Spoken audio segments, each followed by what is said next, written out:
Muy bien, muchas gracias. Muy buenos días desde Los Ángeles, buenas tardes en México.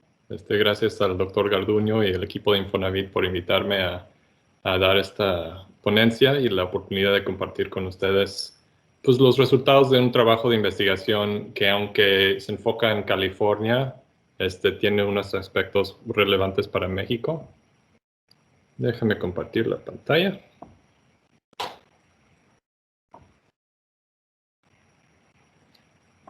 Y pues agradecer a todos los que nos acompañan hoy. Este, mi agenda para hoy es principalmente voy a enfocar en este trabajo de investigación que se llama Ciudades Llenas, cómo los municipios de California limitan la producción de vivienda a través de prohibiciones y procedimientos. Pero voy a empezar con un poco de contexto sobre la crisis de vivienda en California y les voy a explicar por qué pongo crisis entre comillas y voy a concluir con unas ideas, lo más relevante para México, que son dos categorías de idea, que es supervisión de los planes de desarrollo urbano, muy vinculado con lo que está haciendo SEDATU, con los lineamientos para los PDU. El gobierno del estado de California tiene una larga historia del mismo tipo de esfuerzo y en este trabajo de investigación, de hecho, está muy relacionado con ese tipo de supervisión estatal de planeación municipal. También voy a hablar sobre unas ideas de la escala de la planificación y cómo podríamos mejorar la situación de la gestión urbana y las condiciones urbanas, tal vez cambiando las diferentes funciones en la planeación y quién hace qué. Pues primero, para contexto, las rentas en California siguen subiendo. En Los Ángeles, más de la mitad de los hogares que rentan pagan más de sus ingresos mensuales en renta, ¿no? Esta es una situación muy difícil que se ha empeorado con la pandemia, obviamente, y aunque sí hay programas de apoyo que han funcionado más o menos bien en el estado, pues es un problema no sustentable. Como uno de los resultados, tenemos más de 150,000 personas sin techo en el estado de California y eso fue el número del 2020. En enero hacen un conteo. Este año no lo hicieron, entonces seguramente es un número más alto hoy. La otra cara de la moneda y por la cual pongo crisis entre comillas es que el boom de vivienda no afecta a todos de una manera igual, ¿no? Para casi la mitad del estado que son dueños de propiedades, que son propietarios, para ellos esta crisis les ha resultado económicamente les ha ayudado en el activo, el valor de su activo principal, que es su casa, ha subido más del doble, ¿no? Es interesante que en un mismo programa de radio puedes escuchar un programa sobre el problema de las rentas, la gentrificación, la persona sin techo, y luego después oyes con el entusiasmo que hablan de la subida, de la recuperación del mercado de vivienda después de la caída de los 2008, ¿no? Hay colonias en la última década donde los precios han duplicado, han triplicado. Tenemos las viviendas de las más caras del mundo aquí en California y es una situación que llama la atención y por contradice a sí mismo. En un estado muy rico, es de los estados en los Estados Unidos, es el número 7 en ingresos per cápita. Es el estado con el mayor número de sedes de compañías de Fortune 500. Es el estado con el mayor número de billonarios, tenemos supuestamente 200 casi, pero es el estado de los Estados Unidos que menos vivienda construye, excepto Utah, ¿no? Entonces, esto nos presenta algo misterioso que por qué con tanta riqueza, tanta demanda para vivir aquí, pues no producimos vivienda, ¿no?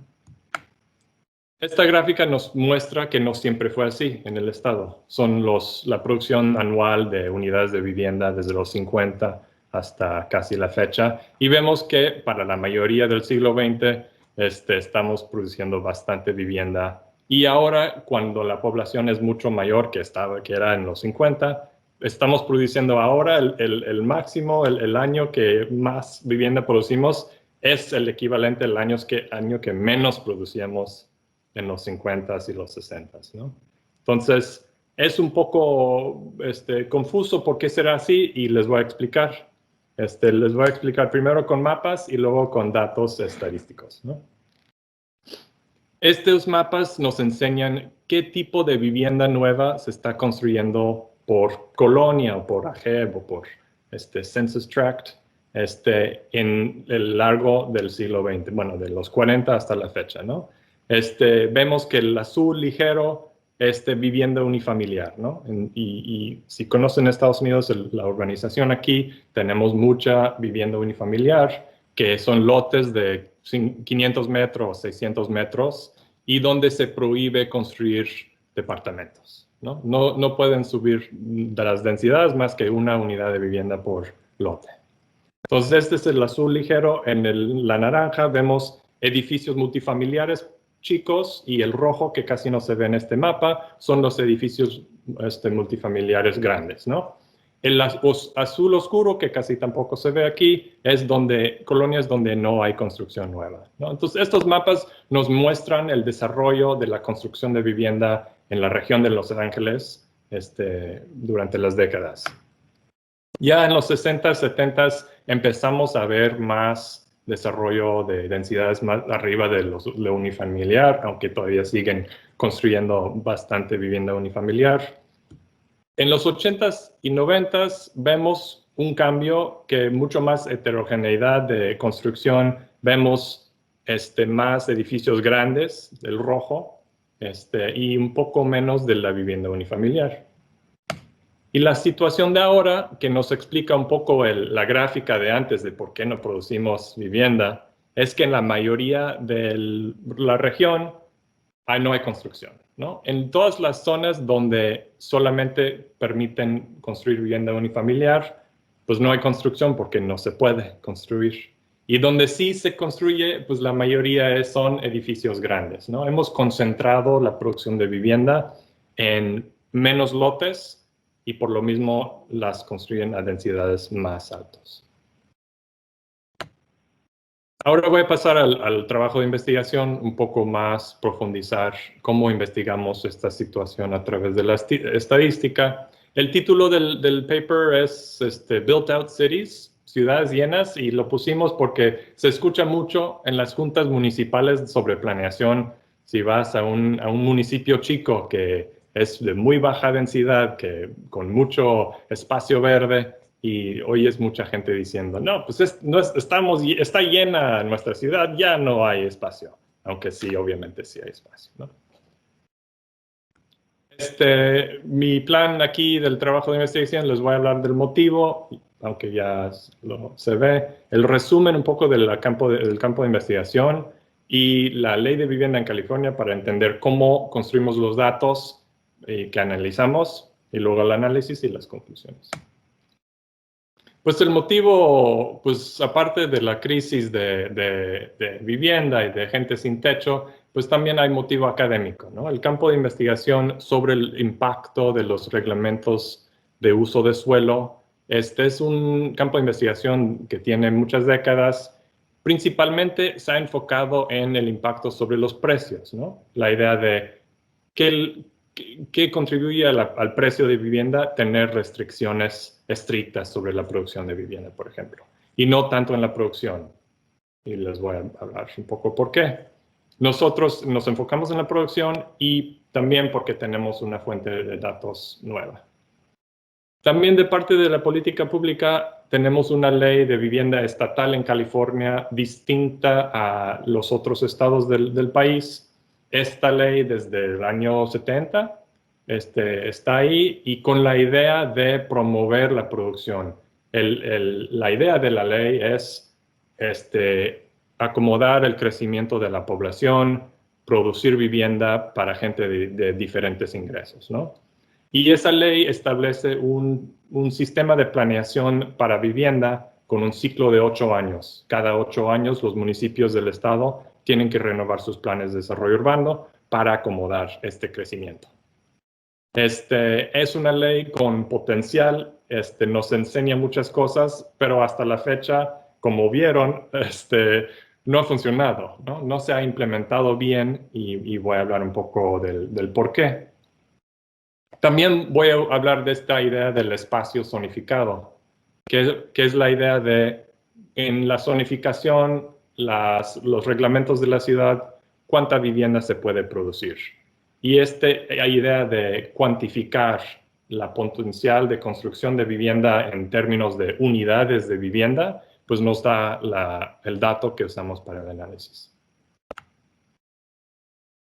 Entonces, un poco del campo de investigación, pues la idea de que los mercados de vivienda operan a la escala metropolitana es fundamental, ¿no? En la definición del área metropolitana estadística en Estados Unidos, usamos el mercado laboral para definir un área metropolitana. Y ese mercado laboral también corresponde al mercado de vivienda, ¿no? La gente que puede trabajar en el centro y vivir en la periferia. Mucha gente viaja bastante a sus trabajos, ¿no? Entonces, este mercado de vivienda opera a esa escala. Le dicen del OCDE, hay una definición parecida, que es el área funcional urbana. El problema es que los usos de suelo se regulan por municipios, ¿no? Entonces, los reglamentos operan a otra escala. En el caso de Estados Unidos, es una escala mucho más pequeña que el metropolitano, ¿no? Vemos aquí el mapa de Los Ángeles y todos los municipios de la región. Tenemos 180 municipios, ¿no? Es una situación, aquí tenemos un federalismo con 4 niveles. El país, los estados, los condados, que corresponden a los municipios en otros sistemas federalistas, pero también aquí tenemos ciudades que son en general más pequeños que los condados. Y puede haber ciudad y puede no haber ciudad. Hay mucha tierra rural, por ejemplo, que está dentro de un condado. Los usos de suelo en ese caso se regulan por el condado, pero si hay un municipio, pues ya los usos de suelo se regulan por el municipio. Y esto, pues, como les voy a explicar, genera problemas que son peores aquí en Estados Unidos, pero pues la idea puede trasladarse a otros lugares. Voy a hacer una pregunta nada más Sí, muy claro. rápida. Los condados tienen como mayores facultades, o sea, son similares las facultades que tienen con respecto a los municipios. Hay como una intersección ahí de regulación o de facultades, o más o menos cómo funciona para entenderlo. Sí, es una buena pregunta. Sí, los condados en el suelo donde no hay ciudad, el condado funciona, hace todo lo que hace el municipio. O sea, en esta zona que ven aquí en el norte, pues aquí el condado hace lo que hacen los municipios donde sí existen los municipios. Aparte, los condados tienen otras funciones como de salud pública, por ejemplo, que los municipios no tienen. Y luego también tenemos o sea, por ejemplo, educación y las escuelas son otro perímetros diferentes, ¿no? Es un poco más, las funciones son un poco más separados. Entonces, sí, eso sí está claro. Sí, de acuerdo, adelante, gracias.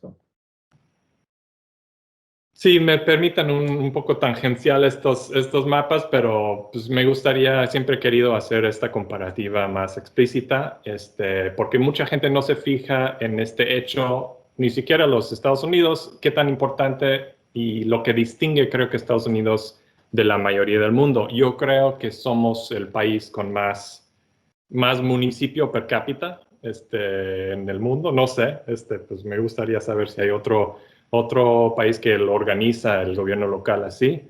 Pero sí, por ejemplo, vemos la Ciudad de México, la zona metropolitana de México, que tiene más o menos el mismo tamaño poblacional que la área metropolitana de Los Ángeles, pues tenemos 100 municipios más, ¿no? Y aparte, el desarrollo de estos municipios se hace de una forma muy diferente, porque se pueden crear los municipios a través del tiempo, ¿no? La mayoría se crearon hace mucho, pero todavía siguen creando nuevos municipios. Y es un poco como un sistema de desarrollo. Por ejemplo, en el caso de México hay desarrolladores que tienen que pues hipoteca con servicios, por ejemplo, tienen un mismo fraccionamiento, tienen servicios que son un poco separados de la ciudad. En el caso de Estados Unidos, esos fraccionamientos se vuelven municipio propio. Y así se ha urbanizado desde hace mucho tiempo, ¿no? Este caso pues no es tan dramático, hay otros casos más dramáticos, por ejemplo de Boston y Guadalajara. Boston tiene 50 municipios y tiene otros aldeas más pequeñas que no están aquí. El caso de Filadelfia, Filadelfia tiene 170 municipios para una población casi parecido a Monterrey. Y el extremo, pues unos extremos que Cleveland tiene casi la misma población que Tijuana, pero tiene 110 municipios a comparación con 3, ¿no? Ok. Pues regresando al trabajo de investigación y la teoría, la idea de cómo afectan los reglamentos sobre los usos de suelo, el mercado de vivienda, podemos ver como una gráfica básica, vemos la demanda y la oferta en una ciudad que no tiene mucho reglamento, ¿no? Que la elasticidad de construcción de vivienda es más o menos alto. ¿Qué significa? ¿Qué significa que cuando hay una subida de demanda, mucha gente llega a la ciudad, pues los desarrolladores pueden producir vivienda para adaptarse a la nueva población, construyen vivienda. En general los precios van a subir, pero no tanto como la cantidad de vivienda, ¿no? Si lo comparamos con una ciudad con muchas restricciones, por ejemplo, de lote, tamaño mínimo de lote, de densidades, de requerimientos de calidad, etcétera, de las viviendas, pues los desarrolladores no van a poder responder con tanta facilidad a la subida de demanda, no van a poder construir tanta vivienda en respuesta a los nuevos habitantes y vemos menos vivienda que se construye y mucho más subida de precio, ¿no? Entonces, este campo de investigación empírica, en nuestro trabajo tenemos una revisión de la literatura y encontramos más o menos más de 100 trabajos de investigación empírica sobre el efecto en el precio, pero no encontramos tanto en el efecto sobre la cantidad, sobre la producción, ¿no? Y es interesante porque, pues, por algunas razones, ¿no? De un lado o sea, como del lado cínico, es mucho más fácil encontrar el efecto cuando ves el precio, un poco por la endogeneidad de reglamentos y precios no relacionados con el efecto en la oferta, ¿no? Porque si imaginas unos municipios ricos, pues la gente va a preferir poner más reglamentos porque pues tiene más dinero, ¿no? Hay como una preferencia de esos municipios. Entonces vas a ver una correlación positiva sin mucho esfuerzo entre reglamentos y precios, pero establecer causalidad de que son los reglamentos que están causando los precios más altos, pues es más difícil de establecer porque la dirección va en la misma dirección el efecto y la endogeneidad. En el caso de la producción, es diferente, ¿no? Porque estás viendo una subida de producción menos grande en las ciudades con oferta, digo, con más reglamentos, ¿no? Bueno, entonces ahora voy a hablar de cómo medimos los reglamentos, porque es una parte de este trabajo empírico que se ha puesto mucha atención. Resulta difícil medir los reglamentos de una manera desconectada de las dinámicas del mercado. También hay muchos tipos de reglamentos y muchos tipos de reglamentos que pueden causar o no causar problemas para los desarrolladores. En algunos casos, una ciudad, si ves sus reglamentos, puede parecer muy abierto al desarrollo, pero ya al final encuentras una cosa que prohíbe la construcción, hacer dinero con producir vivienda, ¿no? Entonces, lo que hemos hecho es dividir los reglamentos en dos grupos, prohibiciones y procedimientos, ¿no? Y las prohibiciones son, por ejemplo, densidades máximas, lotes mínimos, Qs muy bajos, requerimientos para estacionamiento, por ejemplo, prohíben la producción de una forma. El otro grupo es procedimientos. Y eso es qué tan difícil es sacar el permiso, ¿no? Porque una ciudad, un municipio puede estar muy abierto en cuanto a densidades y Qs y espacio para estacionamiento y todo, pero a la hora de ir a pedir permiso, pues ya tardas mucho, cuesta mucho el permiso, requiere mucha negociación, el cabildo tiene que votar, etcétera, ¿no? Entonces, así lo dividimos. Y voy a dar dos ejemplos. Una pregunta, Pau, ¿puedo hacer? Sí, dime. ¿Estos reglamentos siempre son a nivel municipal o también puede haber algunos a nivel de código postal o hay subdivisiones adicionales dentro de un municipio? Sí, eso es una buena pregunta porque sí es otro desafío en la medición, ¿no? Porque si ves en un municipio pueden tener algunas zonas donde se permita mucha densidad, pero en otras zonas donde no. Entonces, ¿cómo caracterizas el nivel de reglamento en ese municipio, ¿no? O sea, como que tienes que meterte adentro del municipio de una forma que yo creo que con los datos que estamos usando ahora de espacio zonificado, sí resuelve un problema que ha tenido este campo de investigación. Aunque eso presumiblemente te podría dar variación en el corte transversal para tratar de medir algún efecto, ¿no? Cross-sectional variation Ujú. en lo que quieras medir. De acuerdo, gracias. Sí. Bueno, entonces un ejemplo de un municipio con muchas prohibiciones. Este es el municipio en el condado de Orange, Rancho Santa Margarita. En su plan de vivienda dicen que tienen 12 espacios más para vivienda. O sea, como que ya esta es un municipio clásico que está lleno. Aunque si vas ahí, o sea, la densidad es de que 20 personas por hectárea, algo así, o sea, súper baja densidad, tienen mucho espacio, pero pues según la zonificación ya está lleno. Otro ejemplo es la ciudad de Santa Mónica. Santa Mónica es un caso muy, muy interesante, pues sí producen viviendas, más o menos. Es un municipio muy caro, y tienen espacio para construir vivienda multifamiliar, pero los procedimientos para sacar un permiso son, creo que, de los más exagerados que pudimos encontrar, ¿no? Entonces, este es un desarrollo que se está construyendo ahora. El desarrollador empezó en el 2013 las negociaciones con el municipio. O sea, son 250 departamentos enfrente de una estación de tren. Después de 5 años de negociaciones, tienen un acuerdo de desarrollo con el municipio de 200 páginas, tiene un reporte sobre el impacto ambiental de 700 páginas. El desarrollador tuvo que pagar $1 millón a un fondo municipal para el agua, $1 millón a programas preescolares del municipio, 2 millones al fondo de transportación del municipio, 2 millones a los parques del municipio. El edificio tenía que ser LEED Platinum.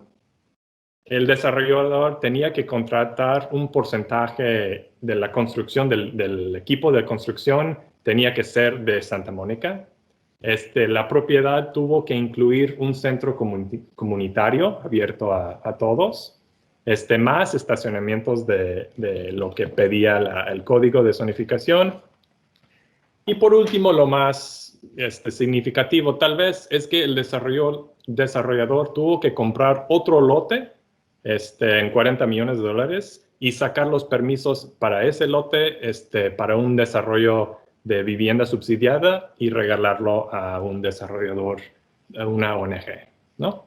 Entonces, no es muy sorprendente que los departamentos en ese desarrollo van a ser muy caros porque pues, el desarrollador tiene que pagar todo eso, ¿no? Entonces, este es un ejemplo de procedimientos estrictos. Entonces, mencionamos lo complicado que es medir el nivel de reglamento. La mayoría de los estudios hasta la fecha utilizan encuestas a planificadores y generan índices. Entonces, hacen 100 preguntas. ¿Tienes X reglamento? ¿Tienes Y reglamento? ¿Sí o no? ¿Qué porcentaje del suelo es para densidades bajas? qué porcentaje para vivienda multifamiliar, etcétera. Y hacen un índice con los resultados de las encuestas, ¿no? Y hay uno muy conocido que es The Wharton. Ha habido muchos de estos esfuerzos. De hecho, en California hay como 10 encuestas diferentes en los últimos 20, 30 años. El de Wharton es el más conocido, es nacional. Y pues hay muchos trabajos muy interesantes con estos estudios. Pues no es una sorpresa que encuentran, como mencioné, el crecimiento en rentas mucho más alto en las regiones con más reglamentos, ¿no? Pero últimamente han encontrado unos problemas con esta metodología, este acercamiento. Por ejemplo, como mencioné, en California ha habido varias encuestas. Estos investigadores encontraron 2 encuestas diferentes en el mismo año, en el 1988. Entonces, 2 diferentes grupos hicieron encuestas a las mismas ciudades, a los mismos municipios, ¿no? Y encontraron muchas inconsistencias. Por ejemplo, en el caso del número 6, que es perímetro de contención urbana, 5 en una encuesta, 9 en el G y L, 9 municipios dijeron, sí tenemos perímetro de contención urbana. Pero en otra encuesta, el mismo municipio, esos 9 dijeron, no tenemos perímetro de contención urbana. Y en la otra encuesta, 5 municipios dijeron que sí tenían, pero en la otra encuesta dijeron que no, ¿no? Entonces, con las encuestas, pues más o menos te da una idea de qué tan regulado, qué tanto reglamento hay, pero sí hay problemas. En otro caso, recientemente encontraron que los números que dan los planificadores de los municipios subestiman el problema, por ejemplo, de procedimientos. Entonces, en este caso, preguntaron cuánto tiempo tarda en promedio sacar un permiso. La ciudad de Los Ángeles, en la encuesta, dijeron de 2 a 6 meses. Lo que hicieron estos investigadores es que sacaron a nivel proyecto los datos de todos los desarrollos en ese municipio en los últimos 5 años y cuánto tiempo por los trámites, o sea, los datos de los mismos trámites, sacaron el promedio que tarda en sacar un permiso y encontraron que fue 1 año, ¿no? Entonces, los planificadores al contestar la encuesta piensan, no, pues más o menos en promedio tardas 4 meses, pero si ves los datos, pues resulta que tarda 1 año, ¿no? Entonces, son los problemas con las encuestas, pero pues tal vez más importante que estos problemas es lo que mencionó el doctor Garduño, es que medir qué tanto problema es tener lotes mínimos de 1000 metros, o sea, cómo lo mides si en algunas zonas del municipio no tienes ese reglamento. Entonces, por eso la idea del espacio zonificado nos pareció muy bien, que mide cuántas unidades de vivienda se podría construir en un lote y luego agrega, sumas todos los lotes en la ciudad, ¿no? Arriba de lo que ya existe, ¿no? Y te da un número de potencial de crecimiento del municipio. Y bueno, también resulta conveniente que estos datos existen por la Ley de Vivienda de California, ¿no? Entonces, como mencioné, California tenemos un sistema de planeación comprensiva. Todos los municipios tienen que tener un plan general, tiene 8 elementos.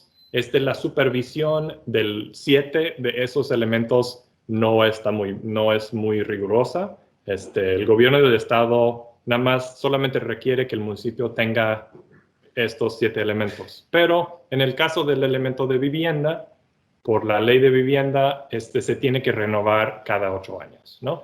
Y tiene que renovarlo y mandarlo al gobierno del estado para aprobarlo, ¿no? El sistema de planeación estatal es que cada 8 años el gobierno del estado establece metas cuantitativas de crecimiento para cada municipio, ¿no? Entonces, hay un proceso largo de 2 años con organismos regionales, etcétera, pero al fin de cuentas, cada municipio recibe una meta. Tienes que permitir 100 unidades de vivienda, tienes que permitir 1000, 2000, tiene un número cuantitativo para y que tienen que ser asequibles a diferentes ingresos. Luego, con ese número, el municipio tiene que hacer planeación y tiene que encontrar espacio en su código de zonificación, lotes específicos que pueden decir al gobierno del estado, mira, este lote aquí cabe 100, aquí cabe 200, y los sumamos y en el espacio que tenemos es arriba del número que nos dieron de meta. Eso sí, es un sistema complicado, no sé si lo expliqué bien o si tienen alguna pregunta ahí. No, sí, sí, bueno, sí está claro. Aprovechar para una nada más muy rápida asociada a la lámina anterior. Ujú. Probablemente lo vas a explicar más adelante, pero por ejemplo, los desarrolladores típicamente es un mercado competitivo y con un número amplio general de desarrolladores, porque pues una pregunta que hacen aquí en el chat es si tienes unos costos regulatorios muy altos, a lo mejor eso ya pone una barrera de entrada a desarrolladores pequeños. Entonces, nada más es para saber si No, típicamente es un mercado amplio o es relativamente limitado el número de no, empresas. es una muy buena pregunta y 100% es un mercado no tan competitivo. En parte por los reglamentos, en parte por, como mostré con los mapas, son proyectos, la mayoría de los proyectos son muy grandes. Entonces solamente las compañías grandes las puede hacer. También este proceso de negociación, cada proyecto multifamiliar, casi todos el cabildo municipal tiene que aprobarlo con un voto, ¿no? Entonces resulta, o sea, puedes imaginar que hay corrupción, hay mucha corrupción. El FBI, dos del cabildo de la ciudad de Los Ángeles, los agarraron del FBI y están en juicio ahora. Entonces sí, es totalmente un problema. Y también una pregunta muy rápida, aprovechando, preguntan también si bueno, es conocido que California también pues tiene condiciones estructurales con fallas geológicas, mantos acuíferos, entre otras. Ujú. Entonces, todos los reglamentos también incorporan este tipo de restricciones a estas zonas. Sí, es un tema importante, sobre todo ahora con los incendios, que cada año hay más y son muy peligrosos. En general, l- ha sido un problema porque muchos municipios usan la amenaza de problemas de incendio o de fallas para prevenir la construcción de vivienda también, ¿no? Entonces, o sea, bueno, los códigos de construcción están muy bien, pero la idea de protección ambiental y protección contra el medio ambiente, pues se ha usado mucho para prohibir la producción de vivienda. Muy bien, entonces está el proceso, cada 8 años el gobierno del estado da un número al municipio, el municipio tiene que comprobar que tienen más espacio en su zonificación para esa producción. Suena muy bien, nunca ha funcionado, ¿no? Ha sido un fracaso casi hasta la fecha. Las metas, ¿y por qué? Las metas que han dado nunca han sido grandes ni realistas y la manera en que generan esas metas siempre ha sido medio corrupto, ¿no? Los municipios ricos han podido manipular los resultados. Por ejemplo, la ciudad de Beverly Hills, que está ubicado cerca de muchos trabajos, el último ciclo les tocó planear para 2 unidades de vivienda en 8 años, ¿no? Mientras una ciudad que es del mismo tamaño poblacional que Beverly Hills, pero se llama Coachella, que está ubicado en el desierto casi, bueno, el desierto literalmente, pero en la muy periferia de la región metropolitana, les tocó planear para 1,000 unidades de vivienda, ¿no? Entonces ha sido muy mala el proceso de cómo llegan a establecer las metas. Los planes de vivienda que mandan al gobierno del estado, pues nunca han sido suficientemente criticados por el gobierno del estado. Si los municipios no cumplen con la ley, pues no les pasa nada casi. Entonces, nunca ha funcionado. Lo interesante es que ahora en el 2017 pasaron varias leyes para hacer que funcione este sistema y ahora mismo están en este proceso, es como el comienzo del ciclo 6 de este sistema de planeación y está muy interesante. Esta vez Beverly Hills les tocó planear para 3.500 unidades de vivienda, que es mucho más que el espacio zonificado que tenían antes. Y así le tocó a muchos municipios números mucho más altos que jamás han tenido y más alto que tienen actualmente en su zonificación, ¿no? Entonces va a ser interesante en los próximos 6 meses, es el proceso de planeación de esos municipios que tienen que hacer un plan para incorporar ese crecimiento. Entonces vamos a ver cómo va a haber pleitos legales seguramente. Bueno, lo que hacemos es usamos esos mismos datos de este sistema de planeación. Por ejemplo, esto nos muestra en rojo, son las metas que dan el Estado al municipio, y en verde es donde el municipio comprueba que tiene el espacio. En este caso, tenían que planear para 469 y dicen, mira, tenemos 1.200 unidades de potencial, ¿no?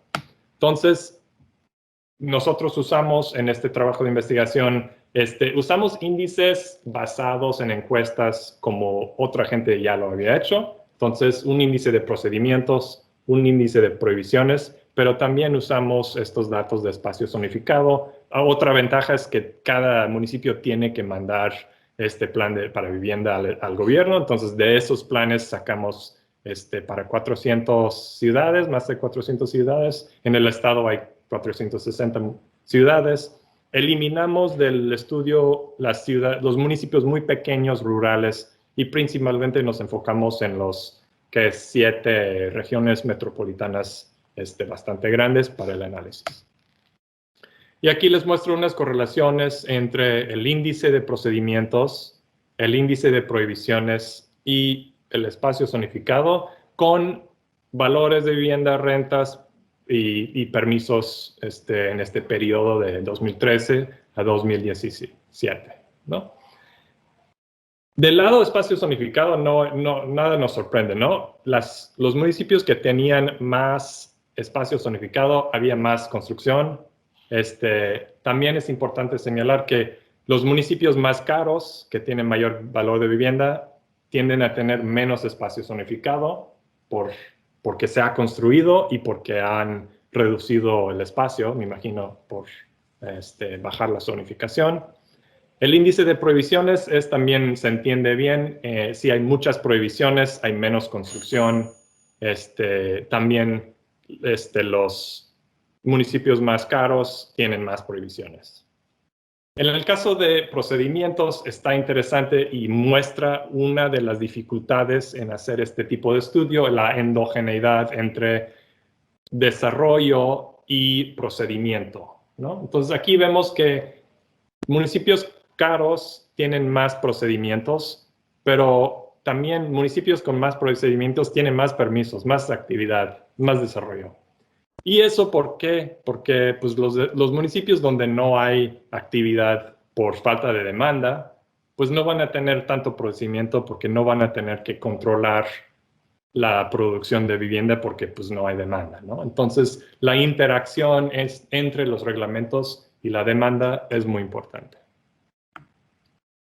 Pasando al modelo, es un modelo básico, no lo hemos, hay manera de hacerlo con variables instrumentales que consideramos, pero al fin de cuentas no, porque no confío luego en esos modelos.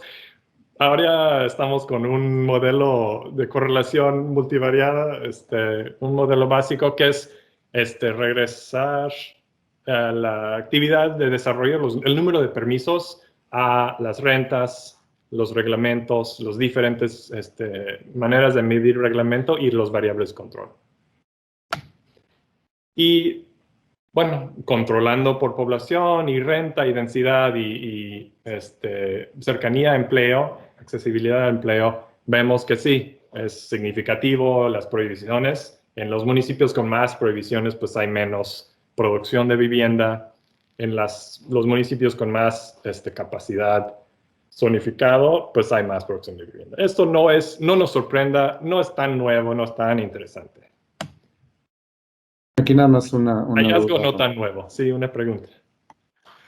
Nada más, la unidad de análisis también es el municipio, ¿verdad? Ajá, así es. Es el municipio y estos son, si entiendo bien, promedios en el periodo 2013-2017. Sí es. Entonces es un cross-section para tratar de explicar estas correlaciones entre el número de procedimientos, prohibiciones y la capacidad de zonificación, cómo Ujú. están correlacionadas con estas de aquí. Así es, sí, es un De acuerdo. cross-section y el variable dependiente es log permisos en este periodo de 4 años. De acuerdo. Adelante, gracias. Ujú. Y como digo, no es tan nuevo, pues es algo que otros estudios han encontrado, ¿no? Hay más producción en los municipios con menos prohibiciones y más espacio. Donde hay algo nuevo, creo, es enfatizar la interacción entre reglamentos y demanda, ¿no?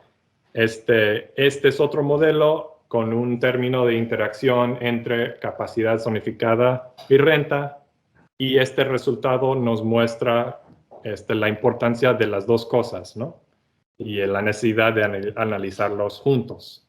Entonces, el eje Y es la capacidad zonificada, el eje X es la renta, y vemos, si no tienes capacidad zonificada, estás abajo aquí, pero las rentas son muy altas, pues no produces.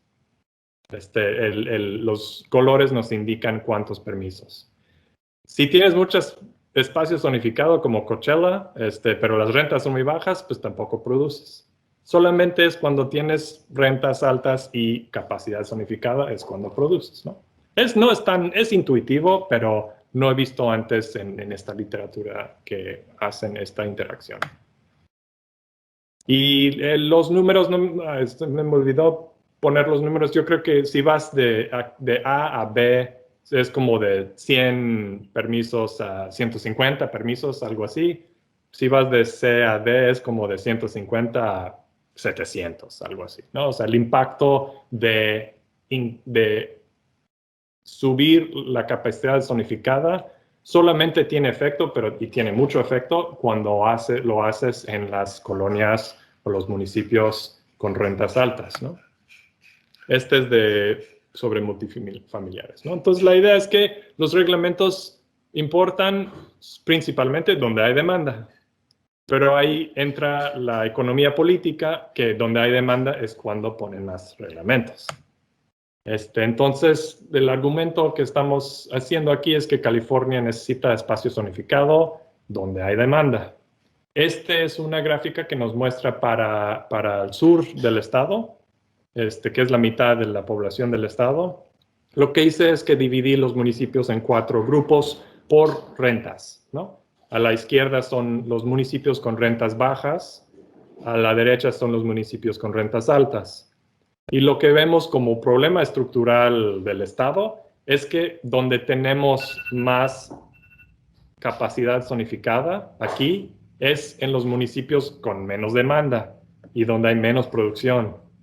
En los municipios con más producción y más demanda, pues no hay espacio zonificado. Y como en el caso de Santa Mónica, pueden de cualquier desarrollo extraer cuántos millones de dólares para todos los servicios municipales, ¿no? Entonces, de cada desarrollo, ahí están extrayendo dinero, y por lo mismo, pues los desarrolladores solamente pueden hacer departamentos de lujo, como dicen. Ahora voy a pasar a la relevancia para México. Tiene varios aspectos que creo que son relevantes, pero voy a enfocarme en dos, que es unas ideas para la supervisión de los planes de desarrollo urbano, la idea de los metareglamentos que la SEDATU, por ejemplo, tiene ahora lineamientos simplificados que utilizan como sugerencia principalmente para los municipios cuando crean sus PDU. Y luego unas ideas sobre la escala de la planificación.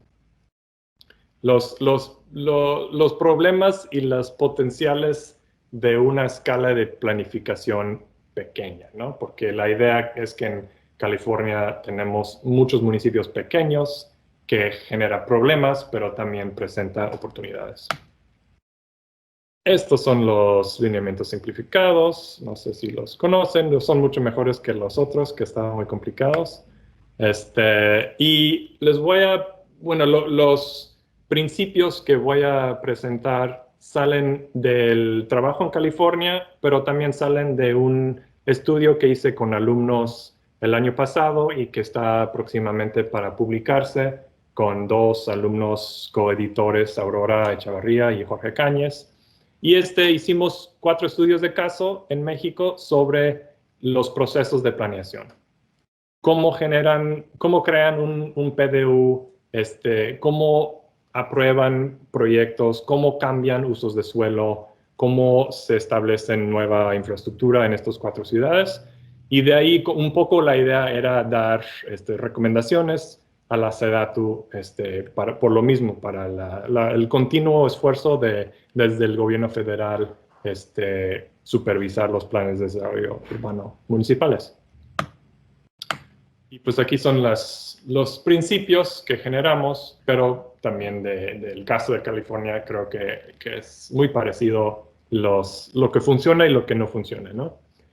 Pues la idea de que los PDU son obligatorios, pues es importante obviamente, pero la idea de que un gobierno arriba del estado o del federal los revisa, yo creo que no es tan común. En el caso de Guanajuato es donde vimos como más consistencia en este sentido.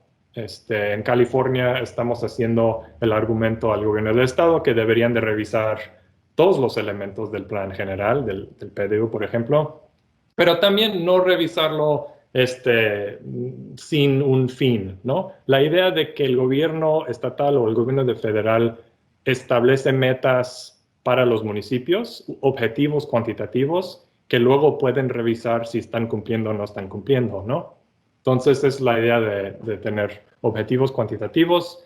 También la idea de renovar con una periodicidad regular cada 5 años, cada 10 años, es muy importante. Sobre todo en el caso de México, los estudios de caso que vimos es que cuando es y también en el caso de California es lo mismo, cuando no se revisa el plan en 10, 20 años, pues todas las decisiones sobre usos de suelo, sobre desarrolladores, sobre desarrollos, se vuelven individual de un lote o de un proyecto, ¿no? Y eso tiene problemas como para la equidad y para la manera, y puede influir a la corrupción, porque no están haciendo decisiones a nivel comprensiva, a nivel municipio, para todo el municipio, ¿no? Se vuelve un análisis de un lote, por ejemplo.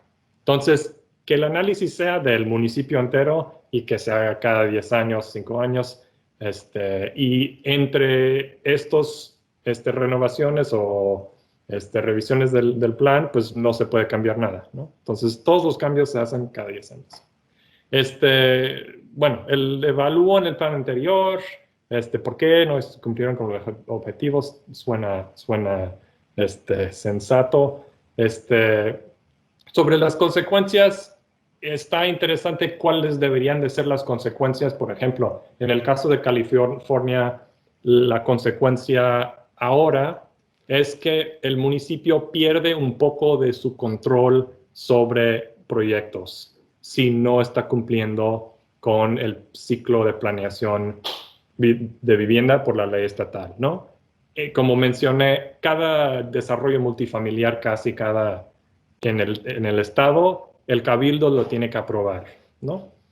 En este caso ahora en California cambiaron esa posibilidad para los municipios que no están cumpliendo con su plan de vivienda. El desarrollador tiene derecho a un permiso que dicen por derecho, ¿no? O sea, el cabildo no lo puede negar. Si el desarrollo cumple con la zonificación y las reglas, el permiso es automático. Entonces, ese tipo de consecuencia, que no es necesariamente te quitamos dinero o algo así, corresponde al problema que el gobierno estatal o federal quiere resolver. Y por último, la consulta pública, y como pasando al próximo punto de la escala, es la consulta pública. Yo creo que en gran parte ha corrompido el sistema de planeación en Estados Unidos, ¿no?